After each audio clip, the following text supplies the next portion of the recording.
Hello friends, मैं हूं सत्यम और आज का यह वीडियो बड़ा ही महत्वपूर्ण होने जा रहा है।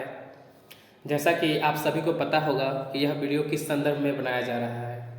तो फ्रेंड्स, आज का यह वीडियो बिहार बोर्ड के उन छात्रों के लिए बड़ा ही महत्वपूर्ण होने वाला है जो हाल ही में बिहार बोर्ड के कक्षा 10वीं के परीक्षा में शामिल होंगे।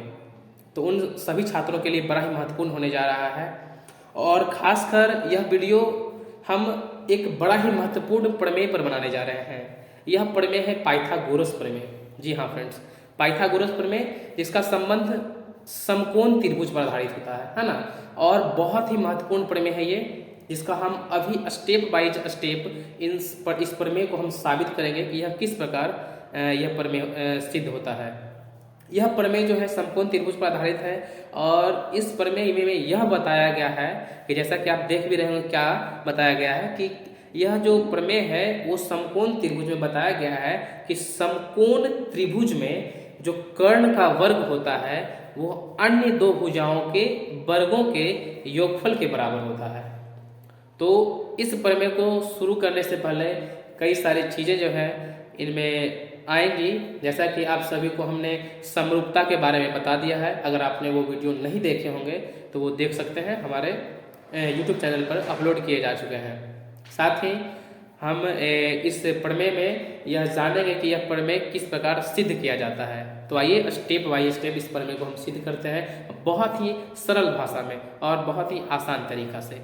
जैसा कि चर्चा किया गया है कि किसी समकोण त्रिभुज में कर्ण का वर्ग अन्य दो भुजाओं के वर्गों के योगफल के बराबर होता है। जी हाँ दोस्तों, तो कर्ण का जो वर्ग होता है वो अन्य दो भुजाओं के वर्गों के योगफल के बराबर होता है। तो किस प्रकार बराबर होता है, आइए उसके बारे में जानते हैं।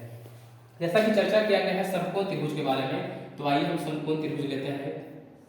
समकोण त्रिभुज आप सभी को पता ही होगा कि समकोण त्रिभुज कैसा त्रिभुज जिसका एक कोण 90 डिग्री का है ना। तो मान लेते हैं कि हम ए बी से एक समकोण त्रिभुज लेते हैं जिसका कोण भी क्या हो, 90 डिग्री हो। और प्रमेय को हम किस प्रकार सिद्ध करते हैं, इसके कुछ स्टेप्स होते हैं, उनको फॉलो करके ही हम प्रमेय को सिद्ध कर पाते हैं। जैसे कि पहले में हम लिखते हैं जो जो चीज़ दिया होता है उसको विशेष प्रतिज्ञा के अंतर्गत लिखते हैं। विशेष प्रतिज्ञा, वि से विशेष और प्र से प्रतिज्ञा। इसमें हम लोग ये लिखते हैं कि जो चीज़ हमारा दिया हुआ है, हमने जो माना क्या है कि ए बी सी क्या है, त्रिभुज है। तो वही चीज़ हम लिख देते हैं इसमें। माना कि ए बी सी एक समकोण त्रिभुज है ना। ए बी सी एक समकोण त्रिभुज है जिसका कोण भी समकोण है ना। कोण भी समकोण है अर्थात कोण भी बराबर 90 डिग्री है। तो हमें सिद्ध करना क्या है, तो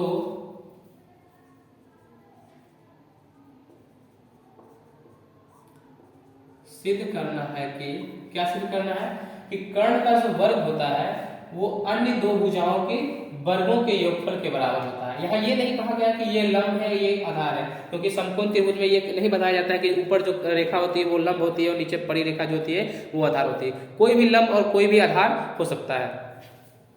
तो देखिए, अगर हम इस और इसका वर्ग और इसका वर्ग का योगफल करते हैं तो इसके वर्ग के बराबर होता है कि नहीं। तो हमें यही सिद्ध करना है कि इसका वर्ग जो होगा इसके वर्ग और इसके वर्ग के योगफल के बराबर होगा।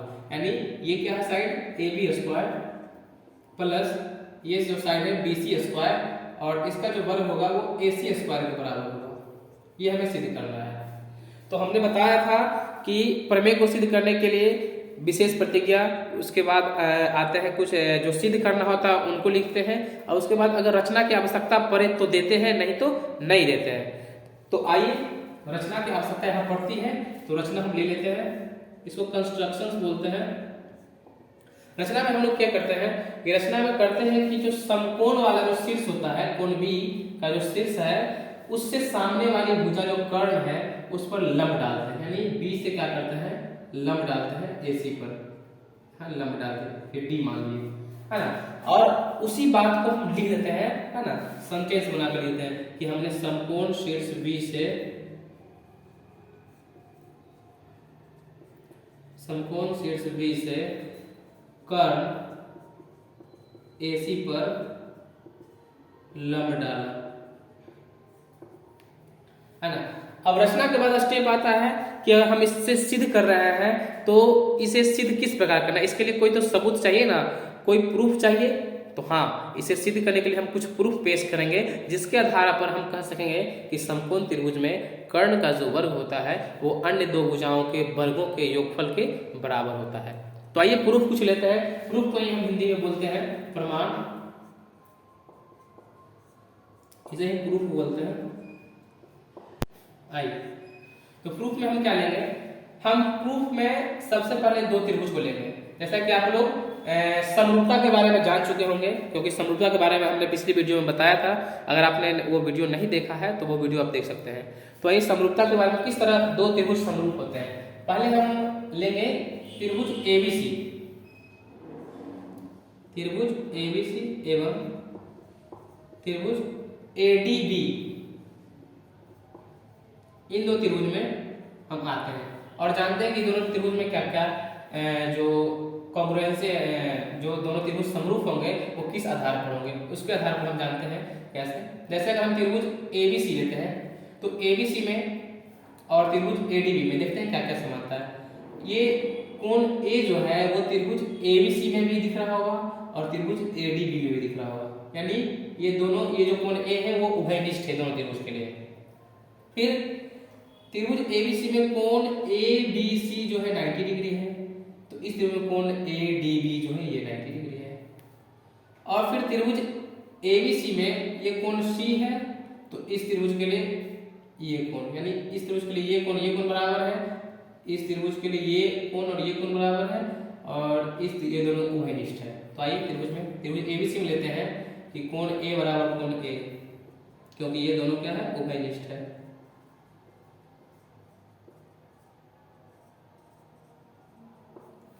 फिर त्रिभुज कोण ए बी सी, कोण ए बी सी बराबर, इसमें कोण क्या है 90, इसमें कोण ए बी सी 90, तो इसमें कौन सा कोण 90 है, ये ए डी बी,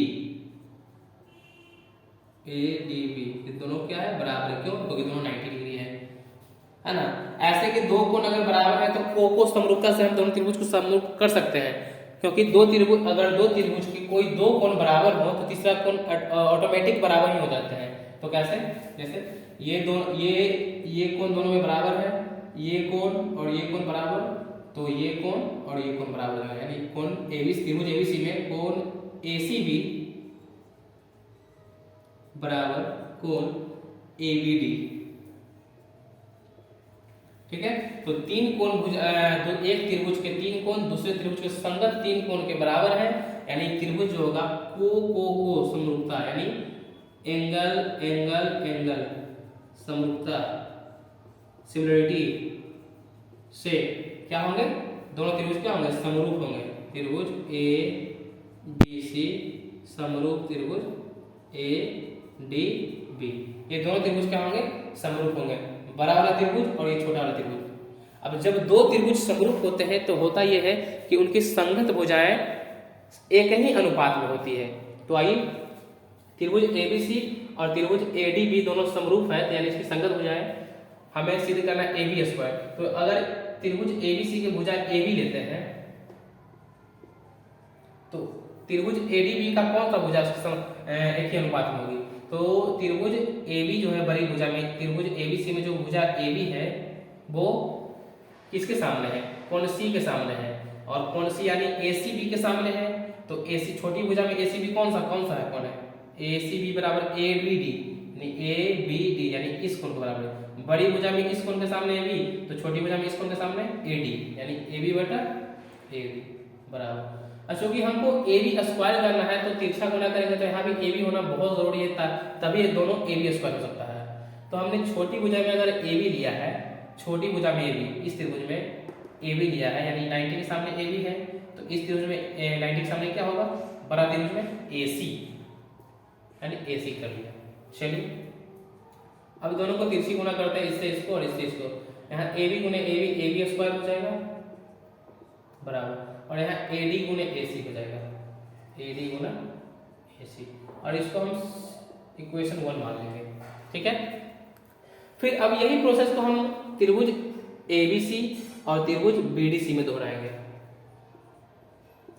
त्रिभुज ABC एवं त्रिभुज BDC में।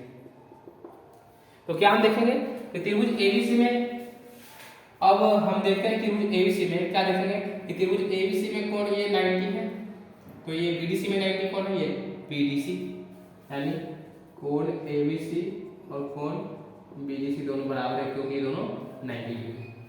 अब बड़ा त्रिभुज में कोण C और छोटा त्रिभुज में कोण C, दोनों में कौन सी बराबर है, यानी कोण C और कोण C क्या है, उभयनिष्ठ है। फिर अब ये बड़ा त्रिभुज में ये कोण, छोटा त्रिभुज में ये कोण, फिर बड़ा त्रिभुज में ये कोण, छोटा त्रिभुज में ये कोण, तो बचा ये कोण, कौन सा, ये कोण, और बड़ा में ये कोण, यानी को बड़ा के लिए कोण BAC बराबर छोटा के लिए कोण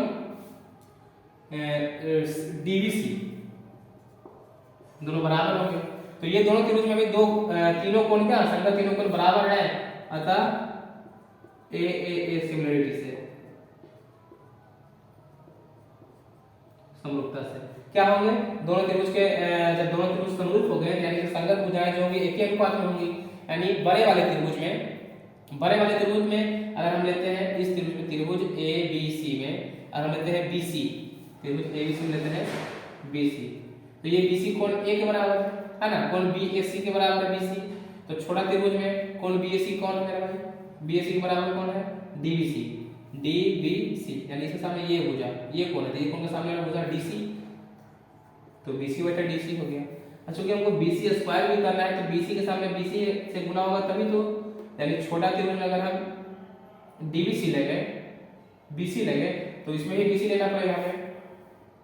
सॉरी, एक चीज हमें ध्यान रखना होगा, ये दोनों त्रिभुज को समरूप करना पड़ेगा, त्रिभुज ABC और समरूप त्रिभुज BDC, तब जब त्रिभुज समरूप हो गए तभी हम ये लिख पाएंगे इस त्रिभुज में, बड़ी वाले त्रिभुज में BC, तो छोटे वाले त्रिभुज में BC के सामने BC बटा DC। फिर उसी तरह इसमें भी BC लेंगे तो बड़े वाले त्रिभुज में क्या होगा, BC के सामने क्या है, छोटे वाले त्रिभुज में BC करेंगे 90 के सामने, तो बड़े वाले त्रिभुज में 90 के सामने AC है। अब ये दोनों को गुना कर पाएंगे, BC गुना BC स्क्वायर, और ये AC गुने DC, ठीक है। तो इसे समीकरण 2 मान लेते हैं, ठीक है, और समीकरण 1 और 2 को हम जोड़ देंगे, समीकरण 1 जोड़ 2, तो समीकरण 1 की ओर क्या है मेरा, लेफ्ट साइड को लेफ्ट साइड तरफ और राइट साइड को राइट साइड तरफ जोड़ेंगे। इधर AB है, AB स्क्वायर, और इधर BC स्क्वायर, दोनों को जोड़ देंगे बराबर, इधर क्या है AD इंटू AC, और फिर प्लस AC इंटू DC, दोनों में कॉमन क्या है, AC कॉमन है तो AC कॉमन ले सकते हैं, AC अगर कॉमन लेते हैं तो यहाँ बचता है AD, प्लस इसमें AC कॉमन लेते हैं तो यहाँ बचता है DC, AC into AD plus DC, AD और DC को अगर हम जोड़ते हैं तो टोटल AC होता है ना, AC, और AC इंटू AC क्या होता है, AC स्क्वायर होता है। तो हम यह सिद्ध कर पाए, हमें सिद्ध करना है कि हमें क्या सिद्ध करना था, AB square plus BC square बराबर AC स्क्वायर, आ गया AB स्क्वायर जो BC स्क्वायर बराबर AC स्क्वायर, ये हमारा प्रमेय जो है सिद्ध हो गया, और हम नीचे में लिख देंगे प्रूव, PROVED, है ना। इस प्रकार हमारा जो ये थ्योरम है वो साबित हो चुका है, और हम आशा करते हैं कि आपको यह थ्योरम पसंद आया होगा। फिर भी अगर कोई त्रुटि हुई होगी तो आप कमेंट में हमें कह सकते हैं, बता सकते हैं, और उम्मीद करते हैं कि यह वीडियो पसंद आया होगा। तब तक के लिए जय हिंद, जय भारत।